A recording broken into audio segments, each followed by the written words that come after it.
So, guten Abend. Herr Hallo. Hallo. Guten Abend. Guten Abend. Ja, liebe Leute, es ist sehr komisch, dieses hier zu organisieren. Es ist das erste Mal, dass wir dieses hier organisieren. Und Sie haben jetzt eben die skeptischen Blicke meinerseits bei der Vorbereitung gesehen, weil der erste Kopfhörer war zu klein für meinen großen Kopf. Ja, jetzt wird hier an meinem Computer rumgefummelt, deshalb sehe ich, ja, jetzt ist es gelungen. Ich freue mich sehr, Sie zu unserem allerersten Gespräch, was wir auf diese Art und Weise als Mouvement Ecologique organisieren, zu begrüßen. Und wir haben das Ganze genannt Zukunftsgespräche, die wir als Mouvement Ecologique organisieren, weil wir aber der Meinung sind, dass gerade in den Zeiten, wo wir heute sind mit der Covid-Krise und so weiter, es wichtig ist, sich Gedanken über die Zukunft zu machen und das auch positiv anzugehen und sich Gedanken zu machen, wie wir als Gesellschaft jetzt aktiv werden müssen, um einen lebenswerten Planeten zu hinterlassen. Und wir sind sehr, sehr froh, dass wir für die beiden ersten Zukunftsgespräche schon sehr eminente, bekannte und gute, Sie sind unter anderem gemeint, Herr Settele, Redner gewinnen konnten. Das eine ist Professor Dr. Settele, mit dem wir heute Abend sprechen werden, und das andere zum Thema Pandemien, Biodiversitätsverlust. Und wir haben noch eine weitere Konferenz mit Kai Niebert, das ist der Präsident des Deutschen Naturschutzringes, der sehr eminenter Vertreter ist, auch wie kann man die Wirtschaft reorientieren, was bedeutet das auch auf EU-Ebene, was bedeutet Green New Deal und so weiter und so fort. Aber heute Abend sind wir bei Professor Settele und der andere sympathische Kerl, den Sie da sehen, er grinst jetzt einmal. Das ist Jacques Pier. Jacques Pier ist Mitglied in der Arbeitsgruppe Naturschutz vom Mouvement Ecologique und Biologe, und vielleicht ist das ja auch nicht ganz unwichtig, wenn auch nicht so wichtig in diesem Themenbereich, einer der eminentesten Fledermaus-Experten, ich glaube, über Luxemburg hinaus. Der Herr Professor Dr. Settele war bereits vor einem Jahr Gast bei uns in Luxemburg, weil damals der Weltbiodiversitätsrat die erste Studie in der Form vorgestellt hatte über den Verlust von Arten weltweit. Das war ein herausragender Bericht, der eigentlich von der Bedeutung her mit dem EPPC-Bericht im Energiebereich vergleichbar ist. Und wir hatten damals als Mouvement Ecologique zum Teil mit Partnern wie Natur und Umwelt, Museum, Abiol und Freunden der Naturalisten eine Konferenz organisiert, wo wir den Bericht des Weltbiodiversitätsrates vorgestellt hatten. Herr Settele ist einer der 4 Hauptautoren des Berichtes gewesen. Und rezent hat Herr Professor Dr. Settele nachgehakt, sage ich mal so, und ein Papier zur Thematik des Zusammenhangs Biodiversitätsverlust, Pandemien herausgegeben. Und wir wollten den Abend jetzt so organisieren, dass Herr Professor, ich stelle Ihnen Sepp, wir kennen uns, man kann das ja dann auch so machen, dass Sepp heute Abend kurz vorstellen wird, im Rahmen von einer Viertelstunde, hat er versprochen, dass er das schafft, in das Thema einführt, dass wir eine gemeinsame Basis haben. Danach wäre ein Austausch, wo auch Jacques Pier einige Anmerkungen machen wird, kritisch hinterfragen wird, wo ein Austausch zwischen vor allem Jacques und Herrn Settele sein wird. Und währenddem können Sie auch via Chat Ihre Fragen reinreichen. Und zwar läuft das Ganze, ja, wir geben unser Bestes, sowohl über unsere Facebook-Seite, wie auch über unsere Seite vom Mouvement Ecologique, wie auch über YouTube, wo Sie die Möglichkeit haben, Fragen reinzureichen, die ich dann versuchen werde, als Moderatorin des Abends aufzugreifen. Wie gesagt, es ist das erste Mal. Wir geben unser Bestes, dass wir es richtig hinkriegen. Und seien Sie dann etwas geduldig mit uns, wenn etwas nicht perfekt wäre.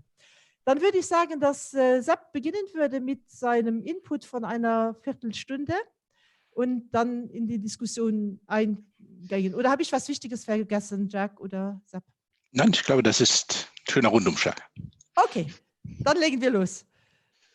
Ja, super, alles klar. Ihr könnt mich hören? Ja.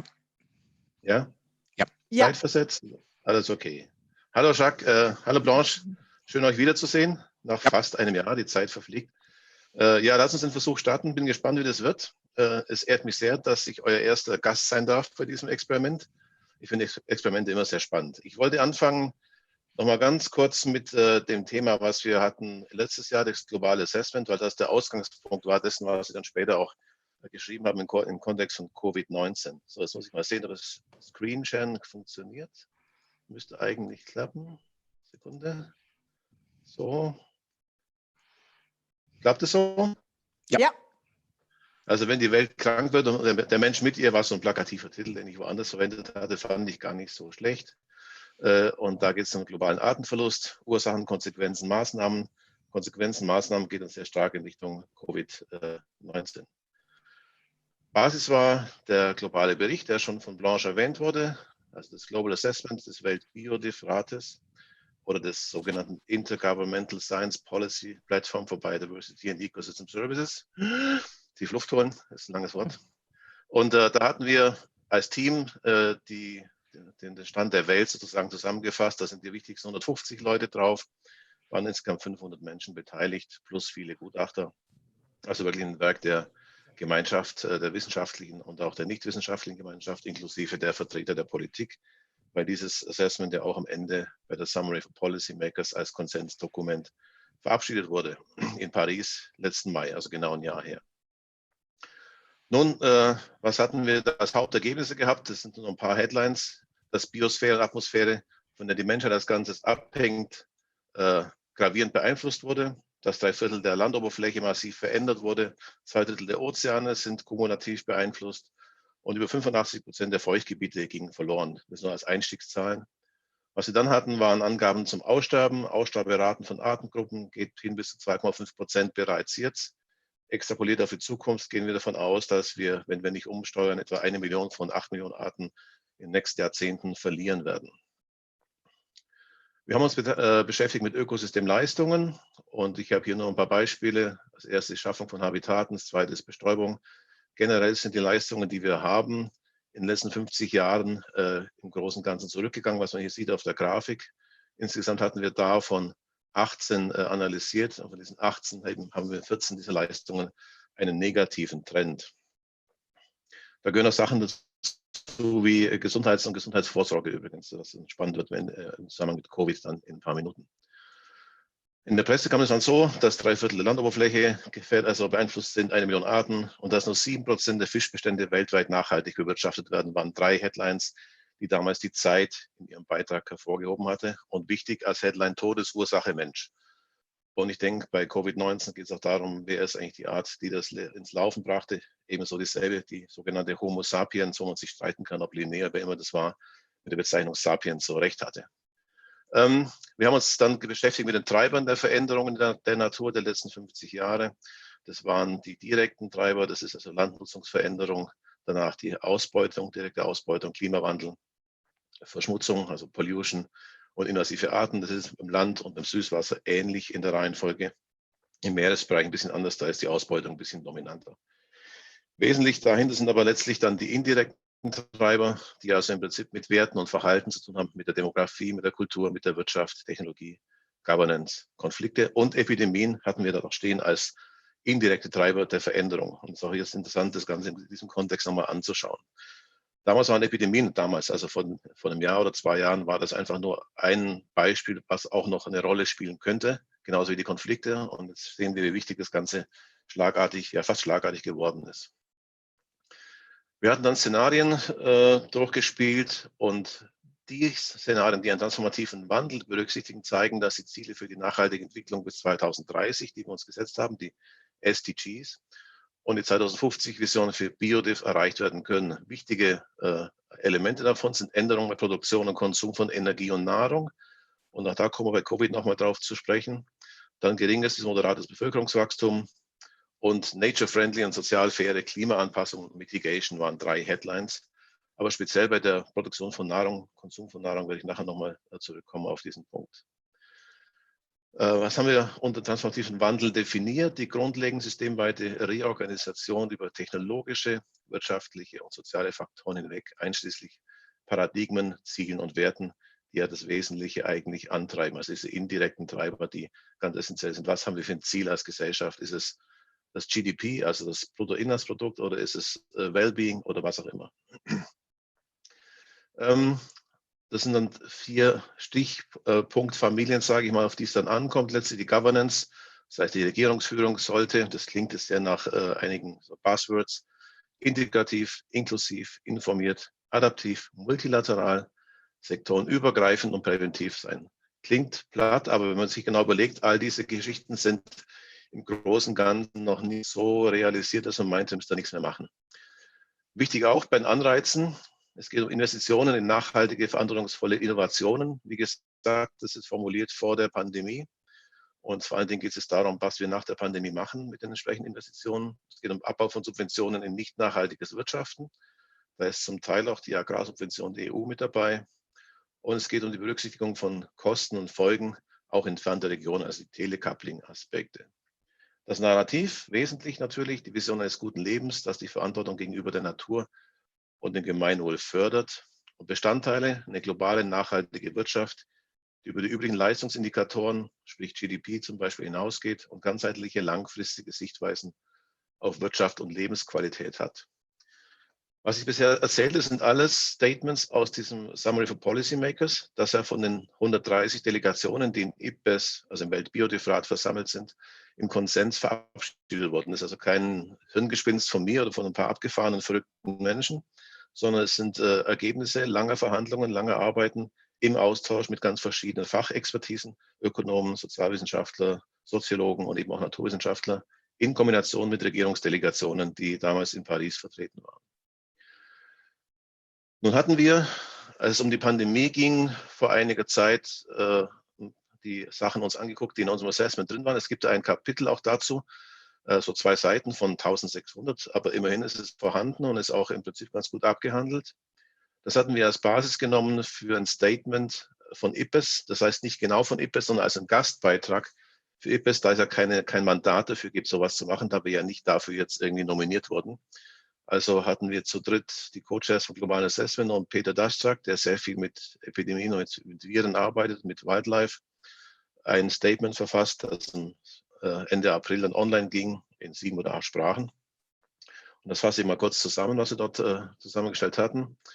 Die jüngsten Pandemien sind wie die Klima- und die Biodiversitätskrise insgesamt eine direkte Folge menschlicher Aktivitäten. Also es geht auf den Menschen zurück. Wir sind der Akteur hier, der das Wesentliche verursacht.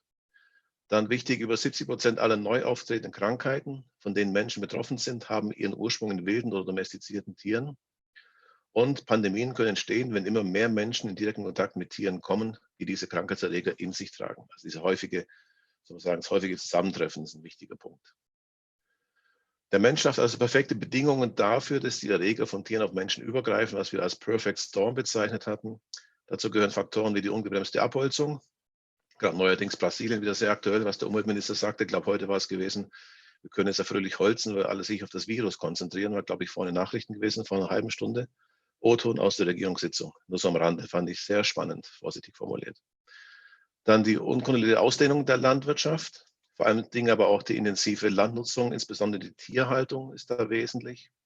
Natürlich dann Bergbau und Infrastrukturentwicklung, wenn es darum geht, in Remote Areas vorzudringen. Dann die Ausbeutung wildlebender Arten, siehe Wet Markets als Stichwort. Wuhan Was sind Remote Areas? Entfernte Gebiete, also sozusagen also naturnahe Bereiche, Regenwälder etc. Sachen, Regionen, die vom Menschen noch nicht besonders gut erschlossen und erreicht sind. Also remote in der Ferne liegend. Und dann der unregulierte Handel mit Wildtieren und explosionsartige Zunahme des Tourismus, der Reisetätigkeiten, das natürlich die Ausbreitung unter den Menschen ganz arg beschleunigt. Nun, Covid-19 könnte nur der Anfang sein. Tier-zu-Mensch-Krankheiten haben bislang schon schätzungsweise 700.000 Todesfälle pro Jahr verursacht. Das ist eigentlich bislang nicht groß ein Thema gewesen. Haben uns einige gefragt, woher die Zahl kommt, die ist von der WHO und da gibt es auch gute Belege, ist auch in unserem Assessment drin. Also bislang haben wir uns 700.000 Tote im Jahr nicht so großartig beschäftigt. Nur kommt das Ganze, glaube ich, jetzt wesentlich näher auch zu uns, in Mitteleuropa, sage ich mal. Das heißt, vielleicht auch dadurch mehr Aufmerksamkeit erlangt. Dann haben wir bei Säugetieren und Wasservögeln. Ich unterbreche manchmal, um es etwas lebendiger zu gestalten. Kannst du vielleicht 1, 2 Beispiele geben, wo das war, wie das war? Das ist ja nicht so bekannt. Und warum wurde das nicht mehr wahrgenommen? Ist das, weil es nicht so... Warum es nicht wahrgenommen ist, weiß ich nicht wirklich. Ich meine, es sind ja Sachen dabei, also Tier zu Mensch, als Malaria zum Beispiel dabei, das weiß man dann schon und kennt es schon und nimmt es einfach eben hin, dass eben sowas passiert. Das sind einfach halt Tote, die man hat, aber es wird ja nicht so gehighlightet. Man kann sagen, 700.000 Tote sind vielleicht nicht viele, weiß ich nicht. Das ist eine Frage der Perspektive. Aber ich glaube, dass man einfach das so im Alltag einfach als Information mitnimmt. Es gibt auch so viel Hungertote pro Tag, was uns auch nicht anscheinend großartig zumindest dahingehend beschäftigt, dass wir da massiv gegensteuern würden. Das ist die gleiche Kategorie des, würde ich sagen, der Vernachlässigung, des der Ignoranz oder auch der Grundhaltung, die man im Prinzip an den Tag legt, ist weit weg, interessiert uns nicht, betrifft uns nicht. Also da müssen wir einfach wesentlich mehr daran arbeiten, an dem Bewusstsein dessen, was durch solche Krankheiten oder insgesamt durch unser Handeln dann passiert. Dann haben wir noch, das ist eine Schätzung von Virologen, dass wir da 1,7 Millionen nicht identifizierte Viren in Säugetieren, Wasservögeln haben. Und davon können viele potenziell auch Menschen infizieren. Die Zahlen variieren zwischen die Hälfte davon bis 1 Million, sowas in der Größenordnung. Und jedes davon könnte nächste Krankheit X sein, die möglicherweise noch gefährlicher sein könnte als Covid-19. Krankheit X ist die Umschreibung für eben die neue Unbekannte. 2007 gab es eine Arbeit von Peter Daszak und Kollegen, die diese Disease X charakterisierten. Und wenn man das sich anguckt als Dokument, ist Covid-19 gar nicht so weit davon entfernt, von dem, was damals als, ja, soll man sagen, potenziell sich zu entwickelnde Krankheit dargestellt hat. So, Maßnahmen, die die Auswirkungen der aktuellen Pandemie verringern, sollten die Risiken künftiger Ausbrüche und Krisen nicht verstärken. Da komme ich zu dem Element, was machen wir wirtschaftlich? Das war auch die Headline gewesen unseres Beitrages. Wie könnten wir die Entwicklungen, die, soll man sagen, die Stützungsmaßnahmen, die Subventionen steuern, dass sie eben nicht dann dazu führen, dass wir wieder ins gleiche Problem reinrennen. Und für diese milliardenschweren Rettungsprogramme gibt es so 3 wichtige Aktivitätsgruppen. Das sind die Umweltstandards, der One Health-Ansatz und die Verbesserung der Gesundheitssysteme hatten wir dazu dargestellt. Auf die gehe ich jetzt gerade im Einzelnen kurz ein. Bei den Standards, das klingt banal, ist aber immer wieder zu erinnern, dass Gesetze zum Schutz der Umwelt eingehalten bzw. verstärkt werden sollten. Es gibt zum Teil Gesetze, die hier implementiert sind. Siehe es, die Einschränkung der Wet Markets in China, die war rechtlich eigentlich schon lange da, ist aber nicht umgesetzt worden. Dann sollten die Konjunkturpakete. Aber da kannst du auch Beispiele nennen, die unsere Länder oder den Handel oder bitte führe ganz etwas aus, die Gesetze, die da gemeint sind. Kann ich keine Beispiele nennen. Also das war jetzt nur das mit dem Markt in China, dass diese Wet Markets eigentlich sehr reguliert sind, aber anscheinend nicht immer kontrolliert wurden, dass eben sowas auch passieren konnte, das Übergreifen von diesem Virus. Konkrete Beispiele habe ich da sonst keine dazu. Die Gesetze natürlich, die wir haben, ne, im Sinne von Schutz der Umwelt, Schutz des Regenwaldes, die sind welche, die gibt es ja weltweit. Und die werden ja entsprechend auch ignoriert. Beispiel Brasilien hat auch Gesetze. Ob sie es noch haben, weiß ich gar nicht mehr. Wo entsprechend dann die Wälder geschützt sind, aber nach und nach doch abgeholzt werden.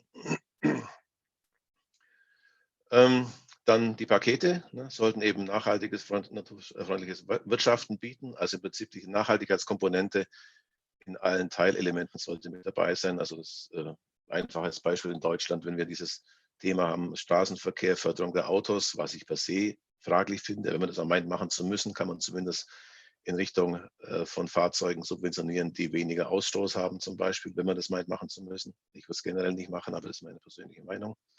Oder eben andere Bereiche, dass man entsprechend sozusagen jetzt die Dinge umsetzen kann, die man sich lange überlegt hat, gerade im Bereich Landwirtschaft zum Beispiel. Auf das kommen wir jetzt auch gleich. Eine dringende, grundlegende Änderung der Stützung von, da kommt die intensive Landwirtschaft. Und Landwirtschaft ist ja sehr stark im Prinzip ja von der EU eigentlich gesteuert, bislang primär über die Fläche, aber weniger über die Art des Wirtschaftens. Wenn wir schon im Prinzip eine Landwirtschaft haben, die zentralistisch funktioniert zu einem gewissen Grad, dann kann man sich auch überlegen, ob der Steuerzahler nicht an dem, was dort passiert, letztlich auch mehr Einfluss haben sollte. Also sprich entsprechende Regulierung, entsprechende Schwerpunkte in Richtung nachhaltiger, auch biologischer Landwirtschaft. Könntest du in einem Satz vielleicht sagen, was der Zusammenhang zwischen unserer Landwirtschaftspolitik und dem Einfluss auf Länder von anderen Regionen der Welt ist? Also ein einfaches Beispiel, das häufig auch verwendet wird, ist im Prinzip, geht zurück auf unsere Tierhaltung, also Tierwirtschaft, Rinder-, Schweineproduktion, wo wir im Wesentlichen die Basis der Ernährung in Form von Soja aus Südamerika beziehen, was dort zu großen Verlusten an Regenwaldflächen führt. Bei uns gibt es dann entsprechend viel Stickstoffrückstände und wir vermarkten zum Teil das Fleisch nach Asien, haben also im Prinzip in den Tropen zur Zerstörung beigetragen, haben bei uns Probleme mit der Landwirtschaft in Sachen Stickstoff und haben im Prinzip eigentlich für alle Beteiligten nicht viel gewonnen, außer für uns und zum Teil die Leute in Asien, die das kaufen, billiges Fleisch. was aber letztlich ja nur deshalb billig ist, weil es die entsprechenden Umweltkosten nicht internalisiert, die ja darin bestehen, dass ich Wälder zerstöre, dass ich transportiere etc., dass ich bei uns wiederum dafür sorgen muss, dass die Stickstoffversorgung in der Natur zurückgedrängt wird etc. Also alles Faktoren, wenn man die einpreiste, würde die Sache völlig anders aussehen. Das heißt, die Stützung einer Landwirtschaft, die eben genau diese beschriebenen Phänomene nicht hat, wäre dann einfach wesentlich.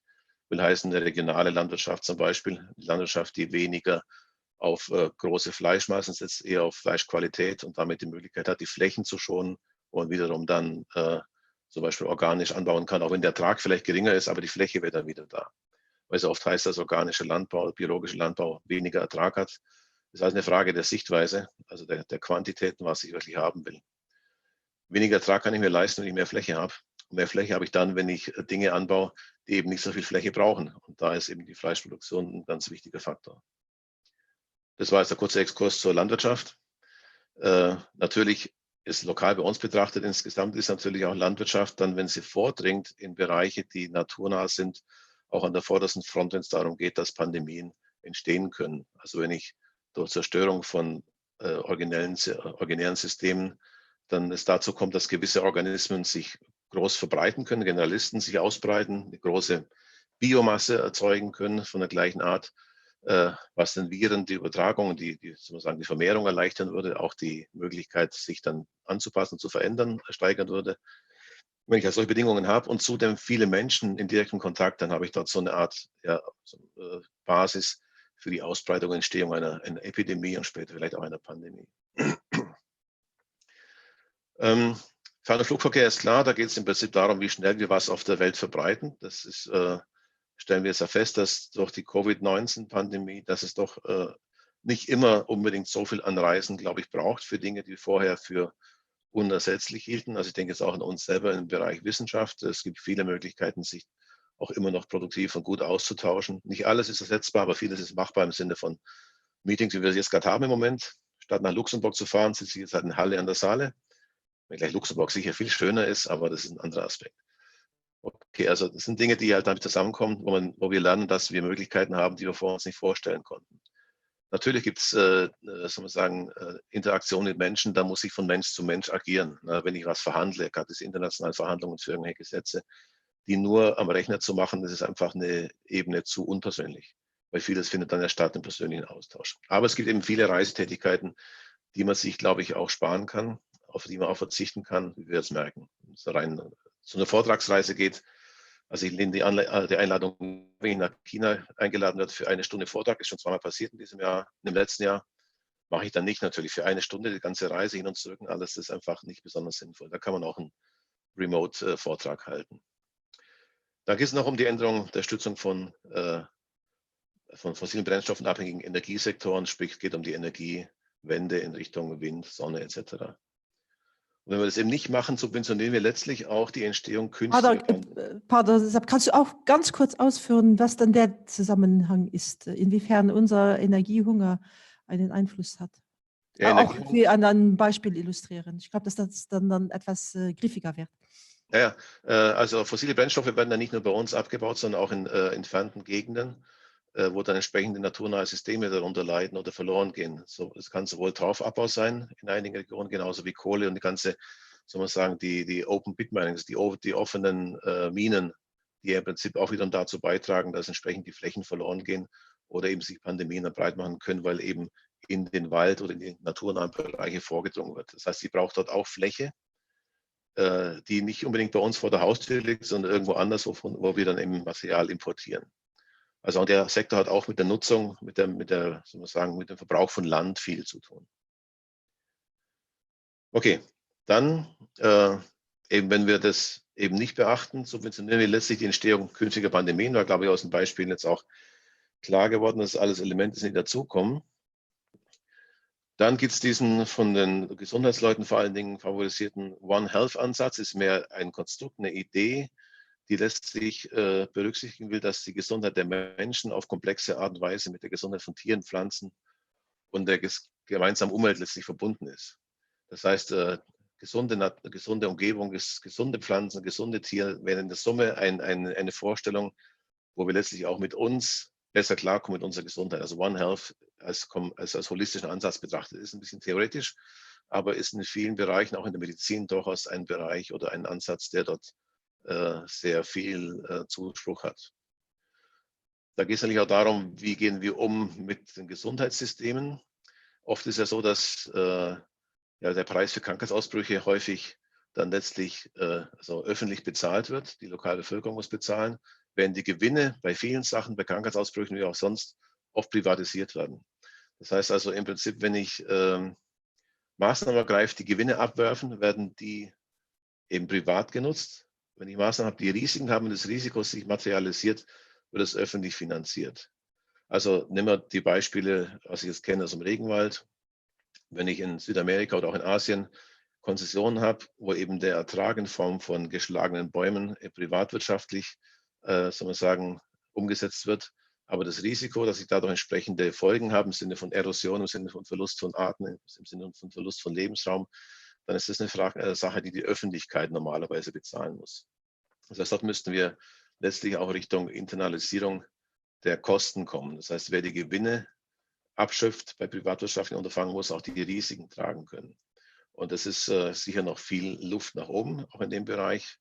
Wenngleich es sicher auch Limits gibt, wie wir jetzt sehen, im Kontext der ganzen Shutdown-Geschichte, ist natürlich das Risiko zum Teil so hoch, dass die Unternehmen selber es gar nicht mehr schaffen können. Dann muss man eben öffentlich eingreifen. Die Frage ist, ob man sowas aber dann der Öffentlichkeit, soll man sagen, als zu bezahlen ist überlässt oder einfach nur als Hilfestellung hat, um dann später wieder entsprechend diese Verluste kompensiert zu bekommen in der öffentlichen Hand. Ich denke, es gerade daran, heute ist die Lufthansa, ist beschlossen worden, dass 9 Milliarden Euro reingehen, um die weiter am Fliegen zu halten. Das ist ein Beispiel aus Deutschland aus dem heutigen Tag. Wenn sowas nur als Subvention ginge, wäre das ein klassisches Beispiel dafür, dass wir die Risiken öffentlich machen und die Gewinne privatisieren. Aber es ist hier in dem Fall nicht so erfolgt. Es ist auch zurückzubezahlen. Das heißt, letztlich in der Summe müssen diese Entscheidungen in diesem One Health-Ansatz, da geht es eben umfassend um Ökosysteme, diese langfristigen Kosten und Folgen von diversen Maßnahmen für Menschen und Natur berücksichtigen, also internalisieren, was ich gerade schon sagte, dass sie mit den Kosten letztlich auch die behelligen, die die Kosten verursachen.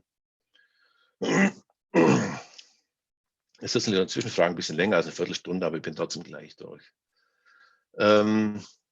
Gesundheitssysteme ist klar, das ist das Direkte, was mit den Covid-Sachen offensichtlich wird, aber mit vielen Pandemien ebenso. Die Ausstattung der Systeme ist zum Teil sehr mangelhaft, gerade in Ländern des Südens. Dann geht es um die Verhaltensänderungen in Regionen mit den höchsten Pandemie-Risiken. Also wie gehe ich mit Tieren um, den Tierhandel, wie mache ich das Ganze? Wie stark setze ich mich dem aus? Wie stark gehe ich praktisch in diese Regionen rein mit großen Menschenmassen, um das Risiko zu stärken? Beziehungsweise wie kann ich das Verhalten so verändern, dass ich nur mit weniger Leuten eben dort vor Ort aktiv bin, um die Übertragungsrisiken zu verringern. Da geht es natürlich um den Aufbau von Gesundheitskapazitäten in Gebieten neuer Krankheitsherde. Es geht um Kliniken, Überwachungsprogramme, Verhaltensrisiken, vorbereitungsspezifische Interventionsprogramme. Wenn ihr halt bestimmte Krankheiten habt, die auftreten, dass ihr sofort vor Ort schnell reagieren kann, bevor sie sich ausbreiten.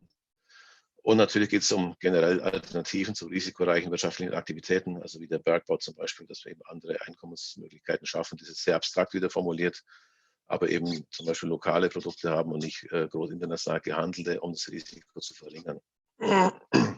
Jetzt muss ich kurz einen Schluck Kaffee nehmen, sorry. Das ist ja auch schön live übertragen, wenn man Kaffee trinkt.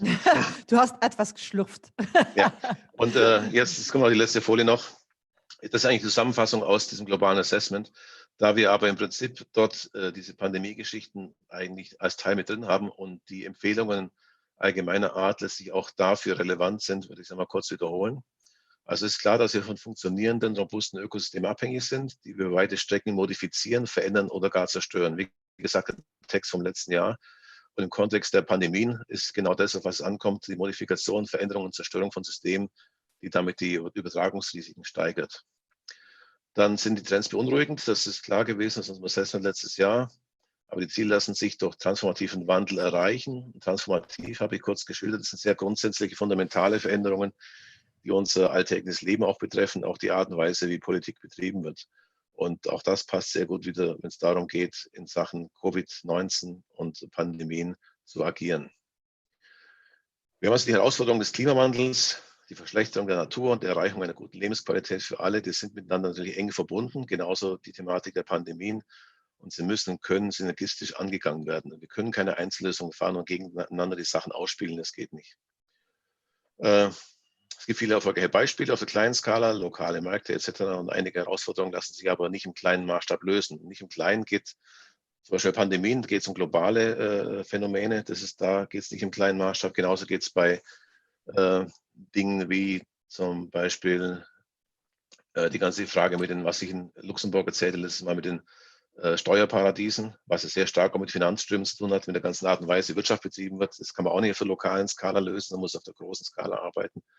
Aber eben alles Faktoren, die dort wesentlich sind und es geht, sie, soll man sagen, anzugehen. Das ist die Notwendigkeit einer raschen Umsetzung bestehender Instrumente und mutige Entscheidungen für einen transformativen Wandel. Mutige Entscheidungen war nochmal ein wichtiges Stichwort hier. Wir wissen ja auch vieles. Wir müssen einfach versuchen, das mehr und mehr umzusetzen. So, und ist der Vortrag auch zu Ende. Das passt sehr gut. Jetzt sind wir wieder voll auf dem Bild und das andere ist raus. Ne? Stimmt das? Super. Ja.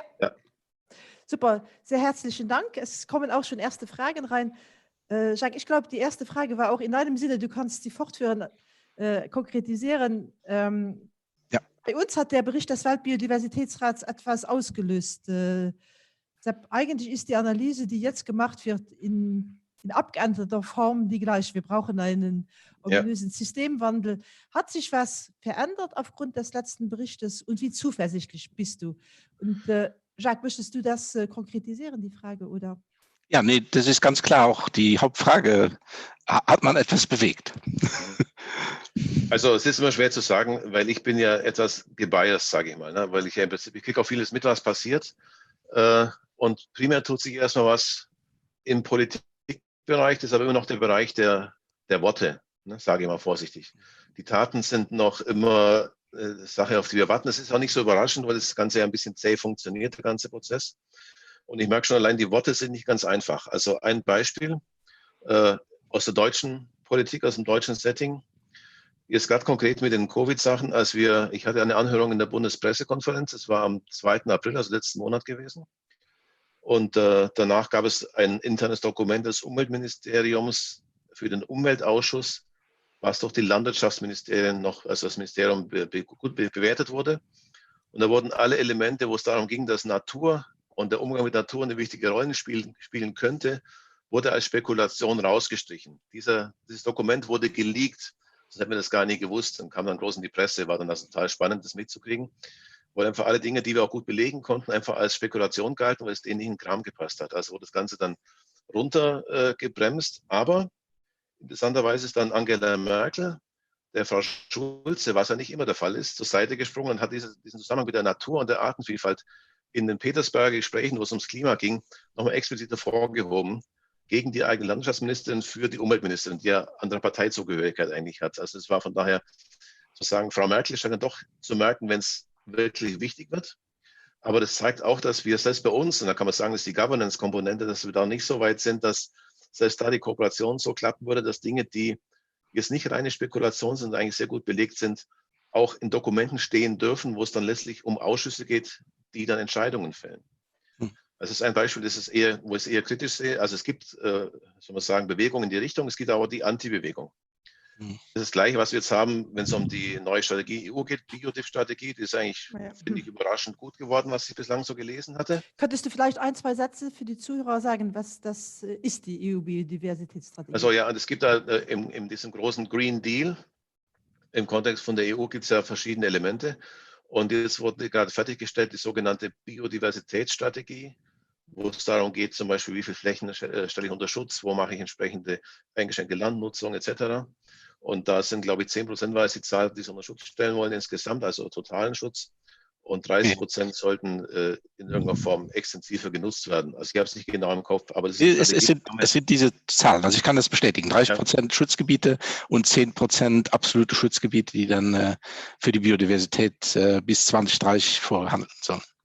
Ja, das fand ich erstaunlich, muss ich sagen, eigentlich. Ich hatte zwar gehofft, dass sowas rauskommt, jetzt also nicht als Wissenschaftler, sondern als denkender Mensch, der auch eine Meinung hat. Das ist immer schwierig ist zu unterscheiden. Und das hatte ich jetzt nicht unbedingt erwartet. Das war erst diese Woche gewesen. Das war erst letzte Woche eben. Das war am 21. glaube ich, im Mai oder sowas. Wobei ein Zuhörer uns reingeschickt hat, dass anscheinend in der Biodiversitätsstrategie von dem Transformative Change gesprochen wird, aber auch noch immer von dem Wachstum, vom ökonomischen Wachstum, dass das scheinbar nicht hinterfragt wird, insoweit, also nee, ich bin mir sicher, ich kann ja den Bericht, der letztes Jahres herauskam, da wurde ja trotzdem das Wachstum sehr kritisch hinterfragt. Und der Biodiversitätsstrategie würde jetzt wieder, wir können zwar wir kriegen den Wandel und das Wachstum hin. Also die Frage ist ja, wie weit dieser transformative Wandel, der die EPBS ja ankreidet, inwiefern der jetzt nicht wieder missbraucht wird von fremden, dunklen Mächten. Genau, von dunklen Mächten. Ist eigentlich schon klar, jeder hat den Begriff mittlerweile in seinem Duktus, in seinen Statements. Transformation ist mittlerweile angesagt, was immer das in einem Konkreten heißt. Wir haben das ja schon verstanden als eine Hinterfragung letztlich des Wachstums im Sinne von Bruttosozialprodukt, Bruttoinlandsprodukt als Wert per se. Man kann sich ja Wachstum vorstellen, das im Prinzip ein nachhaltiges Wachstum wäre. Das ist ein bisschen ein schwieriger Pfad natürlich letztlich, den man da geht, aber einfach nicht ein Wachstum um jeden Preis. Das wissen wir seit langer Zeit, seit dem Club of Rome, dass eben die Grenzen des Wachstums logischerweise da sind, wenn Wachstum bedeutet, dass wir immer mehr Naturressourcen verbrauchen, die nicht mehr da sind. Das ist momentan das, was ja da zusammenfällt. Ich bin jetzt kein Ökonom, aber ich kenne auch viele Ökonomen, die auch denken, dass dieses Wachstumsparadigma im Prinzip eigentlich ausgedient hat und dass es auch andere eben mehr Degrowth oder Low-Growth Entwicklungspfade gibt, die uns ermöglichen, die Ressourcen zu schonen und dennoch gut zu leben. Aber in den Bereichen der Politik ist es bislang noch nicht so stark vorgedrungen. Wenn wir unseren Wirtschaftsminister nehmen, Herrn Altmaier, dann ist für ihn das Wachstum, das ist die Basis all dessen, was wir hier machen. Punkt. Das macht so richtig, zack, steht das so als Statement da. Und da gibt es die komischen Menschen, die irgendwie glauben, dass man mit Degrowth was erreichen könnte. Das kann ja nicht funktionieren. Fertig. Wie gesagt, ich bin kein Ökonom, aber ich denke, da ist einfach zwischen Wachstum und Wachstum gibt es schon noch verschiedene Betrachtungsweisen. Oder Jacques, wie siehst du das? Ich will nur als Move mal was einbringen. Also wir sind auf jeden Fall der Überzeugung, dass wir nicht vom Wachstum abhängig sein dürfen. Wir sehen, dass ja die Finanzierung des Luxemburger Sozialsystems hängt absolut vom Wachstum ab. Und das kann ja nicht sein, dass wir uns in eine Abhängigkeit geben. Das Klammer. Jacques, sag du. Ja, darf ich die Diskussion noch ein bisschen auf den Kontakt Mensch-Natur bringen? Ein Paradoxon, was mir etwas im Kopf herumliegt. Früher waren ja 80% der Menschen ländlich angesiedelt. Das heißt, der Kontakt eigentlich Mensch-Natur war ja wesentlich größer früher. Und auch bei den indigenen Bevölkerungen ist ja eigentlich der Kontakt sehr hoch. Und wieso kann man jetzt behaupten, also man kann natürlich sagen, okay, Verstädterung heute 80%, dass ein Virus in einer Stadt ein wesentlich leichteres Feld, in einer Monokultur, sage ich mal, einer Stadt sich weiter verbreitet. Aber dieses Spillover, dieser Überspringen von Virus, von der Natur, vom Tier zum Menschen, wieso ist das denn jetzt gerade jetzt der Fall, wo eigentlich der Kontakt früher Mensch-Natur eigentlich noch intensiver und höher war? Also das ist für mich ein Paradoxon. Ist ein Paradoxon, das stimmt schon, weil wir hatten ja schon immer den Kontakt. Wir haben auch bei uns ja immer lange gehabt, dass Menschen eng mit den Tieren zusammenlebten. In der frühen Landwirtschaft, im Erdgeschoss die Tiere, oben drüber, wo es wärmer war, dann die Menschen, die da gewohnt haben, war es schon ein intensiver, naher Kontakt. Ich glaube, das ist eine Frage der Quantität letztlich auch, also der Quantität von Menschen, genauso wie Quantität von Tieren. Das Phänomen per se ist sicher altbekannt und wir sind ja so auch aufgewachsen. Unsere Kulturlandschaft ist so entstanden, unsere Interaktion und indigene Völker leben auch heute noch so. Es sagt ja auch nicht, dass wir früher solche lokalen Sachen nicht hatten. Also die Frage ist, wann habe ich eine Epidemie, wann habe ich eine Pandemie natürlich. Das ist ein wichtiger Punkt. Die Ausbreitung ist sicher wesentlich schneller und einfacher. Sag vielleicht auch ganz kurz den Unterschied zwischen Epidemie und Pandemie. Also das ist einfach eine Frage der Geografie, sage ich vereinfacht. Pandemie ist, wenn es den ganzen Globus umfasst und Epidemien sind regionaler, begrenzter, würde ich mal ganz vereinfacht so definieren. Also einfach eine Frage der Skala. Und Pandemie ist eben, wenn es überall, so wie jetzt Covid-19, vorkommt. Entschuldigung, wenn es manchmal dann immer noch so viel Jargon ist. Tut mir leid. Ist ja okay, deshalb sind wir ja zusammen. Ja. Also von daher ist es schon ein Paradoxon, das stimmt schon, Jacques, da gebe ich dir schon recht. Und ich habe da ja selber so keine Erklärung dafür, vielleicht hast du auch eine. Aber es gibt intensivere Austausche, was die Kollegen so sagen, einfach im Sinne von, wenn wir massiv entsprechend vorgehen, mit entsprechend großen Dichten arbeiten. Und die Frage ist eben, wie stark sie ausbreitet. Ja, also es gibt ja jetzt wir haben eine Frage reingekommen, die zu der passt. Gut. Eine Zuhörerin schreibt nämlich, in Mitteleuropa wäre ja ein massiver Biodiversitätsverlust. Insofern warum lösen wir unter Anführungszeichen derzeit keine derartige Epidemie oder Pandemie aus? Was bestimmt den Gefährdungsfaktor? Denn eigentlich ist der Biodiversitätsverlust in Mitteleuropa auch sehr dramatisch, schreibt die Frau Dienstherr. Soll ich was sagen? Ja, ihr beide? Also ich fange mal an, Jacques, dass du nachlegen. Bitte. Du bist der Gast. Ja, aber es ist ja ein Austausch, das ist ja auch kein Monolog. Ich meine, Mitteleuropa ist natürlich erstmal artenreich durch unsere Aktivitäten in einem ganz starken Grad. Also historisch sind wir eine sehr artenarme Gegend. Das heißt, eigentlich ist, wenn man das nimmt, ist die Konstellation, die wir früher hatten, der Wald war jetzt nicht besonders artenreich, der ehemalige, sagen wir, Buchenwald, wenn es denn gewesen ist auch immer nicht ganz eindeutig, was die Megafauna da ausmacht, wie viel Offenland es gab. Aber die Nutzung durch den Menschen hat die Vielfalt gebracht und zum Teil nimmt sie die jetzt wieder im Sinne von Vielfalt in der Agrarlandschaft. Und ist, glaube ich, der Vergleich schwierig, weshalb wir historisch einfach völlig anders gewachsen sind. Und natürlich haben wir ganz andere Geschwindigkeitsphänomene dahinter. Also unsere Landschaft ist ja über Jahrhunderte langsam so entstanden, während wir jetzt Phänomene haben, die einfach schlagartig und schnell gehen. Das ist, glaube ich, ein wichtiger Punkt. Jetzt gebe ich mal weiter nach Luxemburg. Ja, also was man vielleicht dazu fügen kann, eine Erklärung der niederländischen Regierung jetzt vor einer Woche ungefähr, dieser Nachweis vom Covid-19-Virus in einer Mink-Farm, also einer Pelztierfarm in den Niederlanden, was mit Sicherheit ein Nachweis war anscheinend von Übertragung Mensch-Tier. Ne? Also bisher wird ja immer von Fledermäusen gesprochen, aber wie gesagt, man hat den Smoking Cold, also das heißt, die Beweislage fehlt immer noch, außer der genetischen Nähe zu Viren, die auch in Fledermäusen vorkommen. Nicht in Europa, wie gesagt, gibt es keinen Beweis. Ne? Und dieser Ausbruch oder Übertragung, zumindest vom Tier, von einem amerikanischen, vom Mink, zu Menschen, der Nachweis davon in Europa zeigt, denke ich, also ist vielleicht eine Antwort oder Teilantwort darauf, wie du sagtest, ne, diese massiven Tierhaltung, die es eben früher nicht gab, und dass das einfach wahrscheinlich der Ort ist, wo dieses Spillover stattfindet. Ne? Also man kann vielleicht ganz kurz, wo ich jetzt davon rede, auch ganz kurz sagen, das ist mittlerweile der SARS-CoV-2 ist ein menschliches Virus mittlerweile. Das ist kein Fledermausvirus, auch um das auszuräumen in der Bevölkerung. Und die Gefahr für Fledermäuse geht vom Menschen aus. Ne? Also es sind nicht die Fledermäuse in Europa, die den Menschen anstecken könnten. Ne?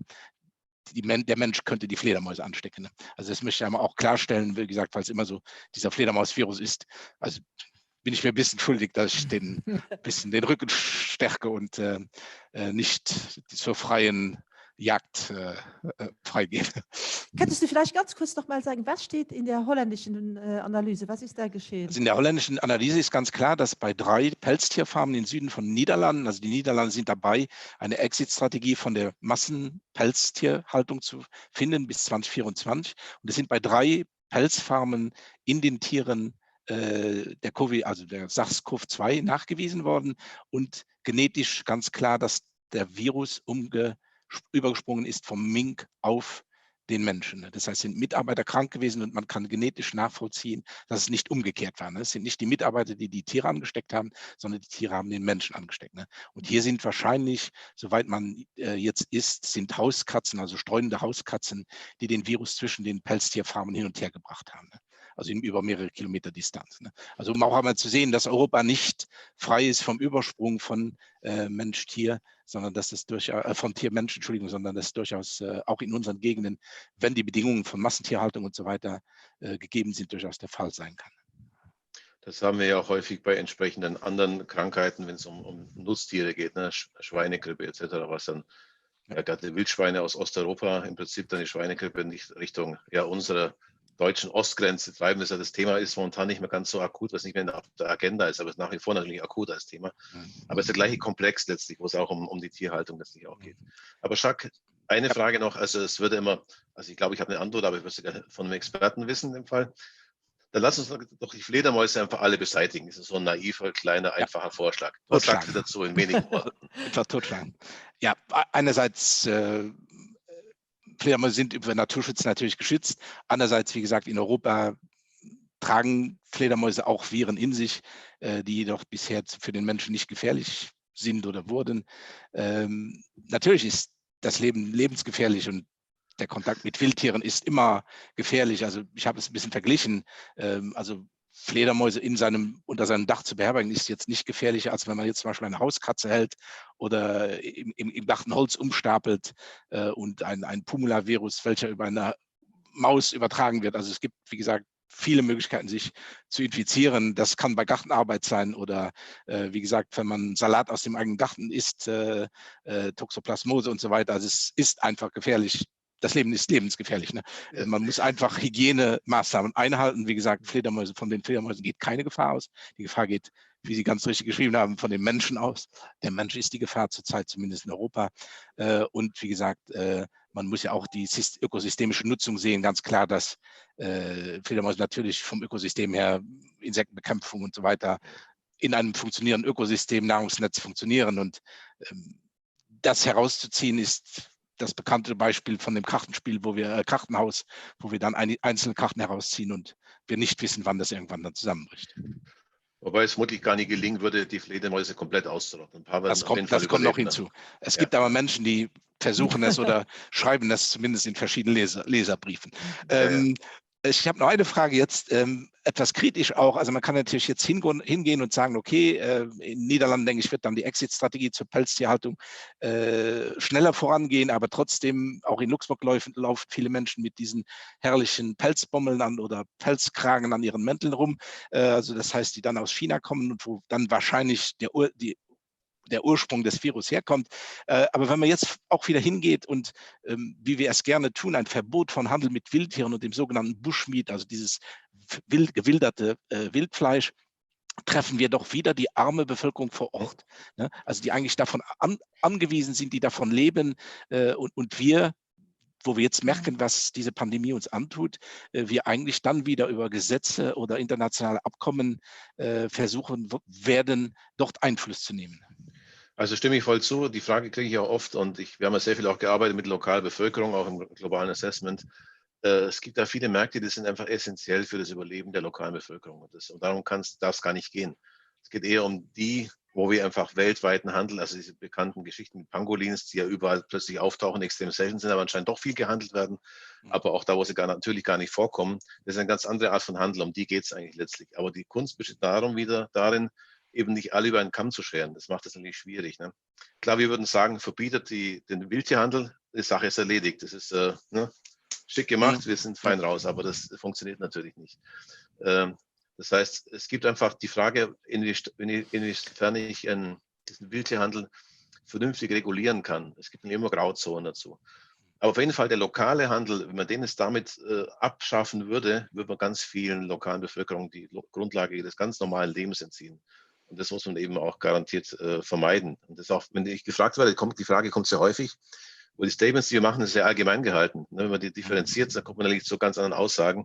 Und eben ist nicht jeder Wildtiermarkt einfach gleich die Horde des Bösen und die Ursprung der Viren, sondern es ist einfach eine vernünftige Geschichte, um lokal leben und überleben zu können.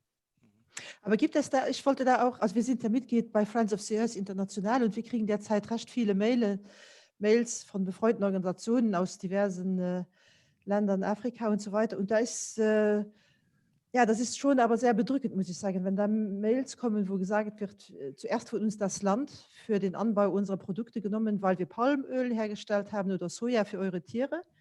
Jetzt haben wir kein Land mehr zur Produktion unserer eigenen Lebensmittel und jetzt kommt auch noch die Pandemie. Wir haben keine Sozialversicherung, wie es teilweise in europäischen Ländern gibt. Und da gibt es ja jetzt neue Statistiken, dass da wirklich der Hungersnöte wieder ausbrechen. Es ist ja schon sehr erschreckend, was wir da ausgelöst haben. Und sehr häufig sind das dann auch noch Leute, die unter der Klimaveränderung zu leiden haben. Gibt es da innerhalb des Weltbiodiversitätsrates, innerhalb der Biologen auch Strategien, wie kommen wir aus der Nummer wieder raus? Also es ist ja schön, Ziele zu formulieren, aber wie kommen wir aus der Nummer raus, dass es nicht wieder auf Kosten der Menschen geht, die jetzt schon am meisten unter dem Ganzen leiden? Denn man muss ja sagen, dass wir als westliche Länder mit aller Not, die wir jetzt kennen, noch besser wegkommen wie andere. Ne? Ja, aber das ist ja die Idee mit diesen Transformationsprozessen, die natürlich sehr allgemein erstmal nicht besonders viel hergeben, wo es darum geht, eben diese Negativzyklen zu unterbrechen. Und das ist natürlich im Konkreten gar nicht trivial. Wir haben also bei uns im Biodifferat erstmal allgemeine Ziele formuliert, haben auch einige Punkte genannt. Die kann ich jetzt auswendig gar nicht runterbeten, für welche Wirtschaftszweige was relevant wäre. Aber vieles davon hat damit zu tun, dass wir mit lokaleren Mitteln arbeiten, lokal produzieren und entsprechend dann auch die Luft zum Atmen lassen in Regionen, wo eben die Lebensmittel Mangelware sind. Es geht nicht einfach, dass man sagt, okay, wir machen es für uns, wir lassen euch sein, weil dann haben wir nichts geholfen, weil die in einer schlechten Situation sind. Das heißt, man muss eigentlich dann auch dafür sorgen, dass diese Entwicklungen, die so negativ durch uns beeinflusst waren, entsprechend unterstützt werden im Sinne von, dass sie umgekehrt werden können. Und das ist natürlich auch Intervention, wenn man so wollte. Man muss halt schauen, dass man es in irgendeiner Form auf Augenhöhe, sagt man so gerne, ja, initiiert bekommt, sage ich mal ganz vorsichtig. Wie das konkreter aussehen könnte, der Weltbiodifferat beschäftigt sich damit, das ist nicht ich als Person, auch nicht die Leute von unserem globalen Assessment oder ganz wenige, aber es geht darum, wie der transformative Wandel eigentlich noch genauer dann angepackt werden kann. Was heißt, was sind das für konkrete Möglichkeiten und Maßnahmen? Da gibt es auch ein eigenes Assessment dazu, aber es dauert noch ein bisschen, bis sowas kommt, aber wir wissen ja trotzdem die Grundzüge, um die es geht. Das sind Sachen wie Fair Trade etc., die dann da entsprechend greifen müssen. Wir können nicht immer warten, bis ein neues Assessment kommt, sagt, ach, interessant, das können wir nochmal weiter ins Detail runterbrechen, nochmal eins speziell für Indonesien machen und eins für Luxemburg. Und damit sind wir immer am Schreiben, was wir ja schon erfolgreich machen seit Jahrzehnten. Die IPCC-Berichte. Also müssen die Dinge, die wir schon wissen können, auch umsetzen.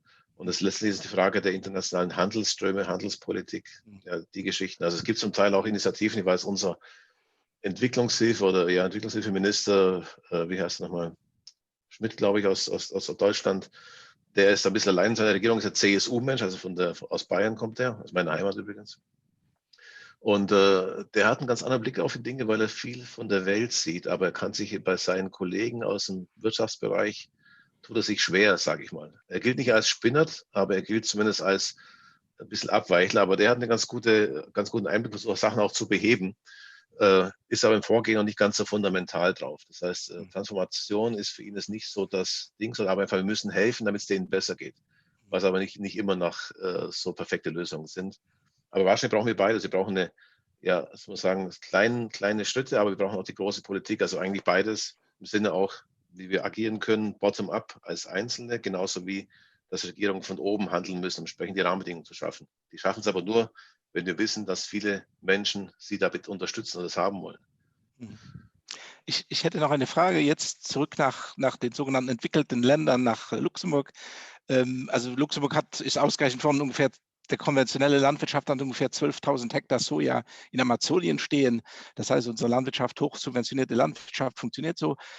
Warum tun wir es uns so schwer, unsere heimische Landwirtschaft nachhaltig aufzustellen? Ja, warum, wenn ich das wüsste, wäre es einfach. Ich kann spekulieren. Natürlich haben wir zum einen, was wir immer den Verdacht haben, es gibt einfach, soll man sagen, Entwicklungen, die so wie sie gelaufen sind, von einigen als gut empfunden werden. Man kann auch sagen, es ist Lobbyismus dabei, das wäre die Kurzfassung. Aber im Prinzip Sachen, die gut funktionieren und gut verdient, die lässt man erstmal so laufen, wie sie laufen, glaube ich, ist schon ein wichtiges Element. Es funktioniert ja nicht gut. Ja, für einige funktioniert es gut. Okay. Ja, und das sind häufig auch die an Stellschrauben sitzen. Wenn ich mir Landwirte angucke, es gibt bei uns auch in Deutschland, da kenne ich es halt. Wir haben, glaube ich, 1 Million Hektar haben wir von Deutschland irgendwo im Sojaanbau, irgend so eine Zahl. Also auch klar, ist auch größer als Luxemburg. Und ja, da haben wir das Phänomen, dass eigentlich Landwirte ganz häufig eigentlich bei den Ideen, die wir so vertreten, durchaus sehr aufgeschlossen sind.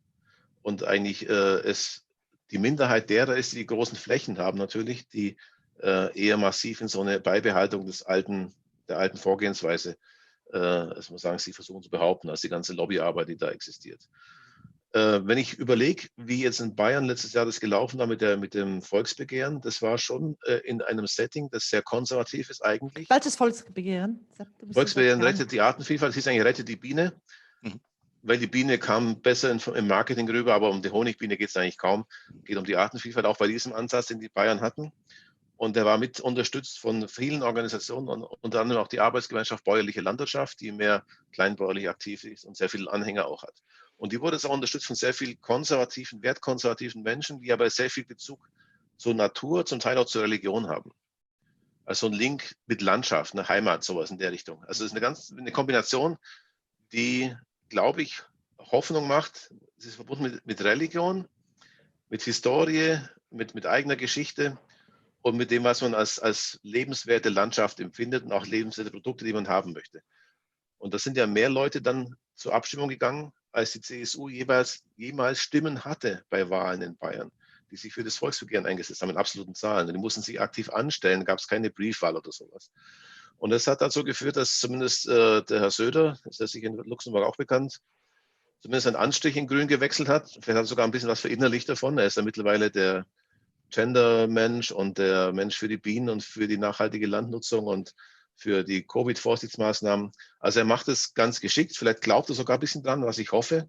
Und er bewirkt da eigentlich einiges. Das heißt, wir haben dann in konservativen Kreisen, in gewissen Teilen der Republik, Kräfte, wo ich ein bisschen zuversichtlicher bin, dass sich da auch was tut.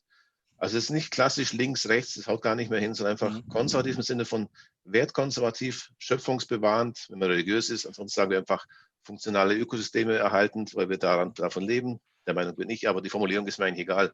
In dem Fall, das Ziel ist ein gemeinsames und da hat man gewisse Möglichkeiten ranzukommen, also auch in konservativen Kreisen. Weshalb wir ja auch, denke ich, zum Teil in Deutschland auch viele dieser schwarz-grünen Regierungsformen mittlerweile haben, was so ein bisschen Indikator für das Konservativ mit dem Grünen in Kombination ist. Nicht nur heile Welt, aber eine Entwicklung, die ich gar nicht so... Okay, das heißt, Sie projizieren die kommenden Koalitionen für Luxemburg.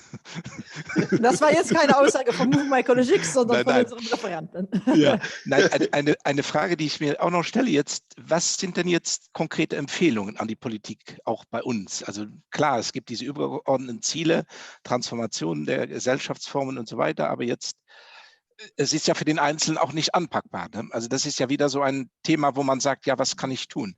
Wie kann ich jetzt Biodiversität unterstützen oder was kann ich an der Stelle, wo ich jetzt bin, erreichen?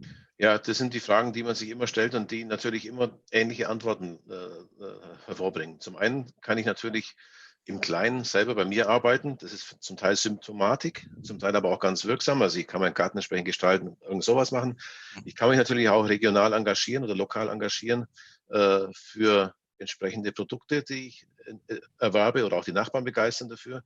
Ich kann auf der Gemeindeebene dafür sorgen, dass eben mehr Bewusstsein in Sachen Konsum reinkommt. Und ich kann durch mein Engagement auch zeigen, dass die Politik was machen muss, also sprich top-down agieren müsste, weil es doch im Interesse einer gewissen Mehrheit ist. Also es gibt so gestaffelt von der Skala her, vom lokalen, kleinen bis hin zum nationalen, internationalen. Wir brauchen alles. Also bei uns gibt es so eine Standardfrage, wenn Sie jetzt Minister wären, Regierungspräsident, was wären dann die 3, 4 Hauptmaßnahmen, die Sie in die Wege leiten würden? Das ist meine Frage und ich kriege einen Zettel, dass ich jeden Zuhörer motivieren soll, dass er Fragen reinreichen kann, dass wir also offen sind für Fragen, die wir von Zuhörerinnen kriegen. Okay. Ich will das nochmal erinnern. Ich habe bislang nie mit dem Gedanken gespielt, Minister zu sein. Und ja, das sagst du so. Ja. Ne, das ist, ich glaube, ich bin auch gerne Wissenschaftler und bin ganz gern aktiv im Bereich der Kommunikation, des Wissens hin zur Politik zum Beispiel. Ich möchte momentan selber gar nicht Politiker sein. Das ist ein ziemlich schwieriger Job, glaube ich, derzeit, die Entscheidungen zu fällen, die Politik zu fällen hat. Ich kann nicht sagen, was meine persönliche Präferenz wäre für eine Welt da draußen. Und da würde ich zum einen, die Frage kommt häufiger, gerade in Bezug auf Agrar, würde ich mir zunächst eine Welt vorstellen, in der die Hauptakteure gemeinsam Ziele entwickeln. Also nicht unbedingt, dass sie meine Ziele durchsetzen, ich würde dafür werben. Das wäre zum Beispiel eine strukturreiche Landschaft mit entsprechenden Produkten, die lokal produziert sind, wirklich mit wenig Input von Pestiziden. Das ist erstmal so eine sehr vereinfachte, vielleicht auch naiv scheinende Weltsicht. Aber die muss dann gemeinsam entwickelt werden mit den Leuten, die das Ganze ja auch machen. Und dass man da was Gemeinsames hinkriegt, so als Entwicklungsgeschichte, die man gemeinsam anpackt, dann kann man es schaffen. Also ich setze immer ganz stark darauf, dass wir mit allen Akteuren kommunizieren müssen. Wir haben jetzt bei uns dieses Landschaftsverbindung, eine Landwirtschaftsbewegung, die vor ein paar Tagen jetzt die Umweltministerin verklagt hat auf Volksverhetzung, plus die Beate Jessel vom Bundesamt für Naturschutz, weil sie sagten, dass Landwirtschaft der Hauptverursacher des Artensterbens ist, im letzten Bericht zur Lage der Nation in Sachen Natur. Das war auch diese Woche. Aber das ist ein Fakt, ne? Also das, glaube ich, ist wissenschaftlich nicht in Frage gestellt. Ja, aber interessant ist, wie da gehandelt wird. Ja. Und die haben halt sich herausgesucht, was in der Presse kam. Das war nur das Statement, Landwirtschaft ist in allem schuld. Eigentlich hieß es vor allem Landwirtschaft ist schuld, eine kleine Nuance vor allem.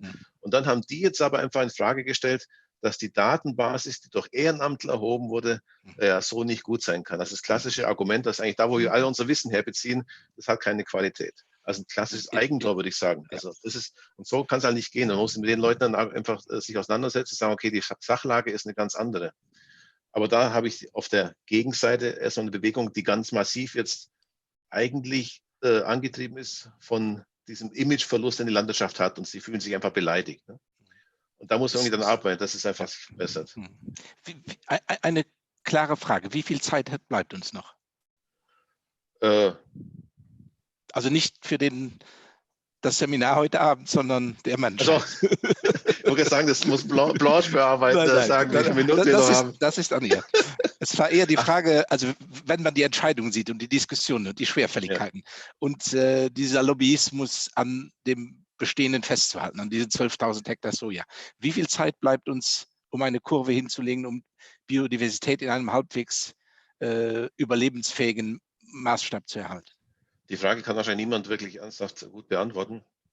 Es ist nur klar, dass wir einfach möglichst umgehend da zu Potte kommen müssen, um was zu erreichen. Man kann es gut damit sehen, wenn man das Klimasystem nimmt, was ja ein sehr träges System ist, wo wir eigentlich jetzt handeln müssen, dass wir in 30 Jahren was sehen.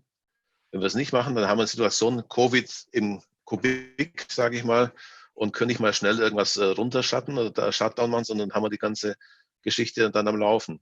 Das heißt, wir müssen jetzt agieren, damit in 30 Jahren das Klima sich verbessert, und davor wird sich nicht mehr allzu viel tun, glaube ich, vom Trend her. Wir müssen jetzt agieren, um die Artenvielfalt über die Zeit zu retten und dann hoffen, dass der Klimawandel im Griff ist, damit das Ganze überleben kann. Also Arten müssen wir jetzt erhalten, die Systeme. Klimawandel müssen wir jetzt angehen. Die Wirkung beim Klimawandel kommt in 30 Jahren, die von Arten kommt sofort. Wenn eins von beiden ausfällt, kann man sagen, okay, dann ist es gelaufen. Also wenn der Klimawandel für sich kommt und wir haben keine Arten mehr, keine Systeme, dann ist es zu spät. Aber wenn die Systeme erhaltbar sind, wenn wir es schaffen, die hinzukriegen, dann ist es natürlich immer noch so, dass der Klimawandel dennoch vor der Haustür steht und einfach ein wichtiger Faktor sein wird. Wir müssen beides parallel angehen, und es ist auf jeden Fall eine Zwillingsgeschichte. Man kann es nicht gegeneinander ausspielen. Ja, aber ich glaube, Jacques war auf deiner Seite, dass er dich nach dem ersten Beispiel, was getan werden muss, jetzt aus der Patsche geholfen hat. Kannst du noch 2, 3 Maßnahmen oder 1, 2 Maßnahmen setzen? Reform der Landwirtschaftspolitik, was du jetzt in der Wege leiten würdest, wenn du in der politischen Verantwortung stehen würdest. Gell, Jacques, die ist aber wichtig. Ja. Ich wäre ja dann wahrscheinlich auch nicht Minister für alles. Ich wäre nicht Regierungschef, sondern wäre Minister für Landwirtschaft zum Beispiel oder auch für Umwelt. Nee, wir machen dich jetzt zum Regierungschef, dass du richtig alles klar. weit ausholen kannst. Die Rolle, da weiß ich nicht genau, was ich dann noch machen würde, aber ich würde sicher im Bereich Energie noch einiges bewirken wollen, wenn ich da die Möglichkeiten hätte. Also die Richtung, die wir haben, ist, glaube ich, in der Summe nicht schlecht. Richtung Nachhaltigkeit, Richtung alternative Energien. Man muss halt sehen, wo sie, soll man sagen, weniger Konfliktpotenzial haben. Also nehmen wir an, Biomasseproduktion versus Landnutzung versus Naturschutz. Also Biomasse als Energiequelle scheint mir in vielerlei Hinsicht nicht das Optimale zu sein. Zum anderen gibt es aber Bereiche, wo wir mühevoll mit Naturschutzverbänden irgendwelche Flächen frei hacken, damit sie entsprechend offen bleiben. Und das Ganze ist dann irgendwie Müll. Und wenn man sowas irgendwie in der Form in eine Biogas-Variante überführen könnte, wäre das eigentlich eine klassische Win-Win-Geschichte. Nur ein Beispiel, was immer so ganz komisch wirkt für mich, dass man sagt, okay, wir bauen Pflanzen an, um Biomasse zu erzeugen, um dann Energie zu erzeugen. An anderer Stelle haben wir zu viel von dem Zeug und wissen nicht, wohin damit. Also das passt nicht zusammen. Also solche Inkonsistenzen müssen wir, glaube ich, stärker auflösen. Dann haben wir noch den Bereich Windenergie. Da gibt es natürlich Diskussionen, Naturschutz, Vogelschredder etc. Thematik. Aber ich denke, da lässt sich im Austausch alles die Lösungen finden. Natürlich hat man immer Verluste. Man kann keine super Lösung mehr einhaben, die nicht woanders irgendwie Negativwirkungen hat. Nur wenn wir Wind- und Sonnenenergie nicht ausbauen, dann haben wir halt die traditionellen Energiequellen, entsprechend mehr Klimawandel und damit für die vermeintlich am Rotor geschreddeten Viecher auch nichts gekonnt, weil sie dann trotzdem weg wären, auch wenn sie nicht geschreddert wurden. Das war so eine Thematik. Also Energie ist sicher ein wichtiger Punkt. Du, und was haltet ihr von den tollen Botschaften? In Venedig schwimmen jetzt wieder Delfine und die Natur erholt sich von Menschen. Geht das so schnell? Offensichtlich gibt es Beispiele, wo sowas schnell geht, aber das können ja nur Strohfeuer sein, keine Ahnung. Also klar gibt es Sachen, die dann überraschend sind und auftreten, was ja auch ein bisschen Hoffnung macht. Es gibt zum Teil Anpassungen, die recht schnell laufen. Das ist für mich auch eher der Grund zu sagen, okay, wenn wir es schaffen, auf großer Skala was zu ändern, können sich auch die Wirkungen zügiger einstellen, als wir uns das vorstellen. Es wird sicher Arten geben, man sieht das ja auch jetzt schon, die sogenannten Ubiquisten, die einfach von der aktuellen ausgeräumten Landschaft profitieren, die Elster, die Krähe und so weiter. Ja. Also es ist ja nicht es gibt nicht schwarz-weiß, ne? Also es gibt schon auch Gewinner und Verlierer. Ne? Also ich habe mit einem Paläontologen gesprochen, der hat gesagt, nach einem Crash, ungefähr nach 1 Million Jahre, werden die ersten Arten wieder neu entstehen. Ja, das ist so eine Perspektive, aber das war jetzt die zeitliche andere Extremvariante, die wir es vielleicht nicht so spannend finden. Also das ist das, was die Fossilien uns erzählen. Okay, alles klar. Und wir können dann später als Fossile schauen, was dann passiert sein wird. Ja. Noch ein Punkt. Wenn es um die Arten geht, natürlich haben wir Gewinner und wir haben natürlich immer Diskussionen, zum Beispiel beim Thema Insektensterben, Biomasse. Ich sage immer, ja, Biomasse, Insekten ist spannend, aber sobald ich Stichwort sage, Borkenkäfer, Schwammspinner oder Buchsbaumzünsler, dann ist die Biomasse gar nicht so knackig. Ne? Also die Frage ist auch, was habe ich für Arten und wie ist die Zusammensetzung der Biomasse, wie sind die Trends, muss man differenzierter betrachten. Weil es oft so einfach heißt, viele Insekten ist gut, wenige schlecht, aber natürlich ist es nicht so, sobald wir uns Organismen anschauen, die wir als Schädlinge bezeichnen zum Beispiel. Das ist dann die Frage an dich, Jacques, vielleicht auch und natürlich auch an den Herrn Settele. Die Frage, ob ihr befürchtet, dass in Zukunft der Schutz von Fledermäusen oder anderen Tieren, die ein großes Virenreservoir darstellen, ob da die Akzeptanz noch abnehmen wird. Befürchtet ihr das? Diese Frage hat jemand hereingegeben. Es ist einfach unwissenschaftlich. Also Fledermäuse sind nicht die Tiergruppe.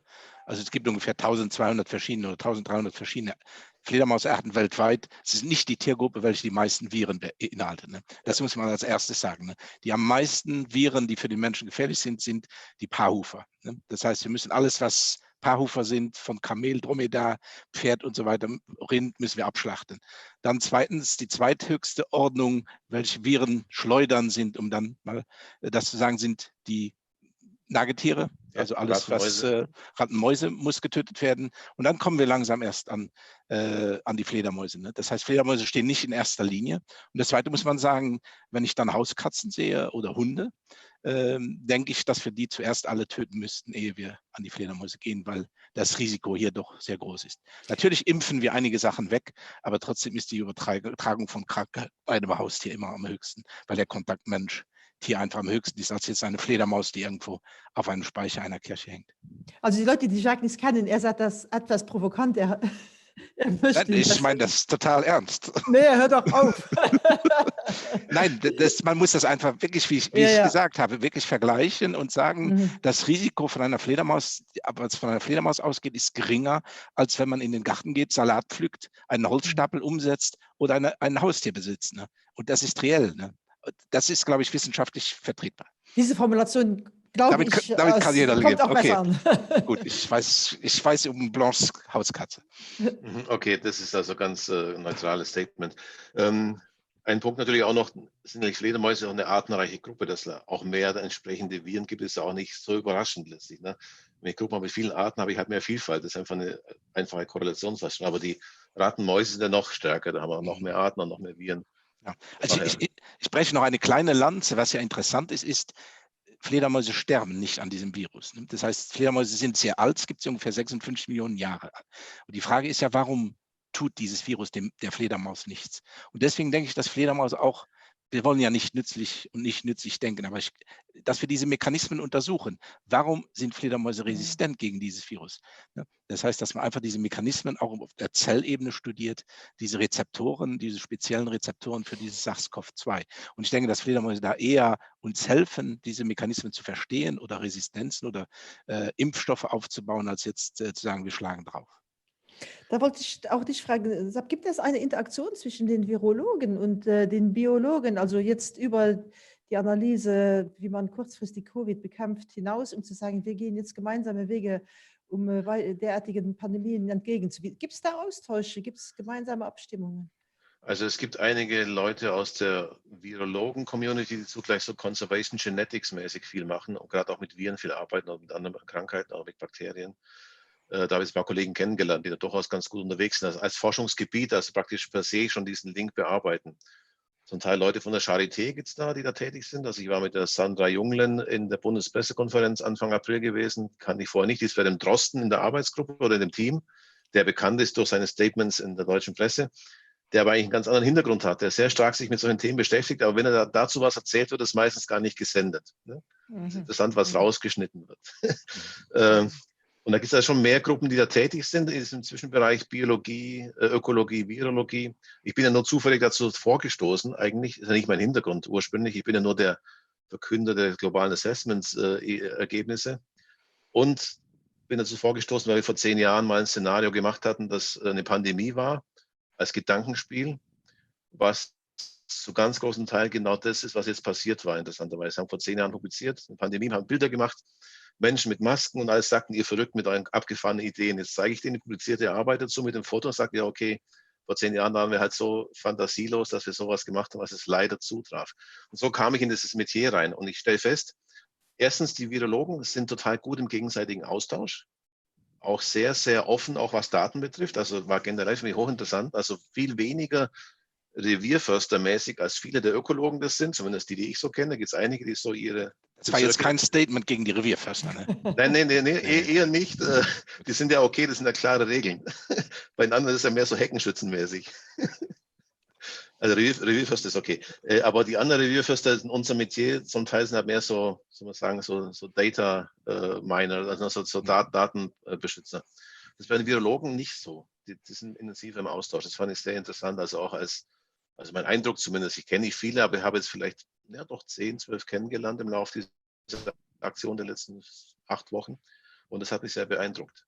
Also da läuft einiges. Ich glaube, von Seiten der Ökologen muss man noch ein bisschen mehr investieren, dass man da ein bisschen mehr Kenntnisse erwerben kann. Was ich auch versuche gerade zu machen. Ich habe das ja nur angelesen. Wir haben ja zu jedem Thema was geschrieben, unserem Assessment. Also sagte ich gucke mal, Pandemie, Stichwortsuche, da gibt es 2 Seiten dazu. Und das war ganz interessant. Und das kombiniert mit den Geschichten von vor 10 Jahren, das war halt dann der Anlass für mich eigentlich auf die Presse zuzugehen, was dann die Frau Schulze als Basis nahm für ein Telefonat, das wir ein paar Tage später hatten und dann zu einer Bundespressekonferenzveranstaltung führte, was dann sehr vieles ins Laufen brachte. Also eigentlich war es eine Kessemaßnahme, die ich da machte. Ich bin da wirklich kein Experte für das, gesagt, okay, aber ich habe auch Jetzt eine zum Idee Schluss stellt dazu. ihr hier seine Rolle in Frage. Bitte? Jetzt zum Schluss stellt ihr hier seine Rolle während des Austauschs unter Anführungszeichen in Frage.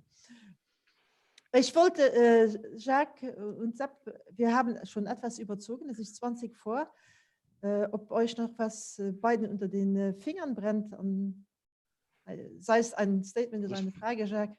Also ich glaube, dass wir einen schönen Rundumschlag gemacht haben. Ich habe auch den Eindruck. Ja. Dann wollte ich euch Danke sagen, den Zuhörerinnen. Wir werden das Ganze auch morgen oder übermorgen online setzen, sodass jeder, der will, es nachgucken kann und weitervermitteln kann, sowohl auf YouTube wie auf unserer Facebook-Seite. Und ich möchte auch jeden auffordern, uns Anregungen reinzugeben. Was war gut, was könnten wir verbessern und so weiter, damit wir hieraus lernen. Denn ich glaube, es werden noch mehrere derartige Vorträge oder Gespräche noch anstehen, positiverweise oder leider auch, gezwungenermaßen. Jacques, vielmals merci für den flotten Abend. Ja, ich habe es sehr, sehr anregend gefunden. Ein gutes Experiment. Danke für die Zeit. Warst du auch zufrieden? Warst du auch zufrieden? Ja, ich fand es auch sehr gut. Dankeschön. Und ich finde, dieses Medium hat auch gewisse Vorteile. Also man kann einfach von zu Hause als Vorteil gesehen mal schnell teilnehmen. Ich hatte neulich ein Event mit Medizinern. Da waren 1600 Leute online. Das fand ich irre. Und die kommen sonst gar nie ran. Aber die konnten einfach so mal anschalten für die Stunde dabei. Das war total klasse. Und sowas Ähnliches ist es hier vielleicht auch. Ich glaube, es hat auch Chancen, ne, im Outreach. Ja, fand ich klasse. Dankeschön. Ich glaube, wir lernen alle daraus, mit allen Nachteilen. Ja. Vielen Dank. Schönen Abend. Vielmals merci und alle gut. Okay. Ciao. Ciao, ciao. Bye, bye. Ciao.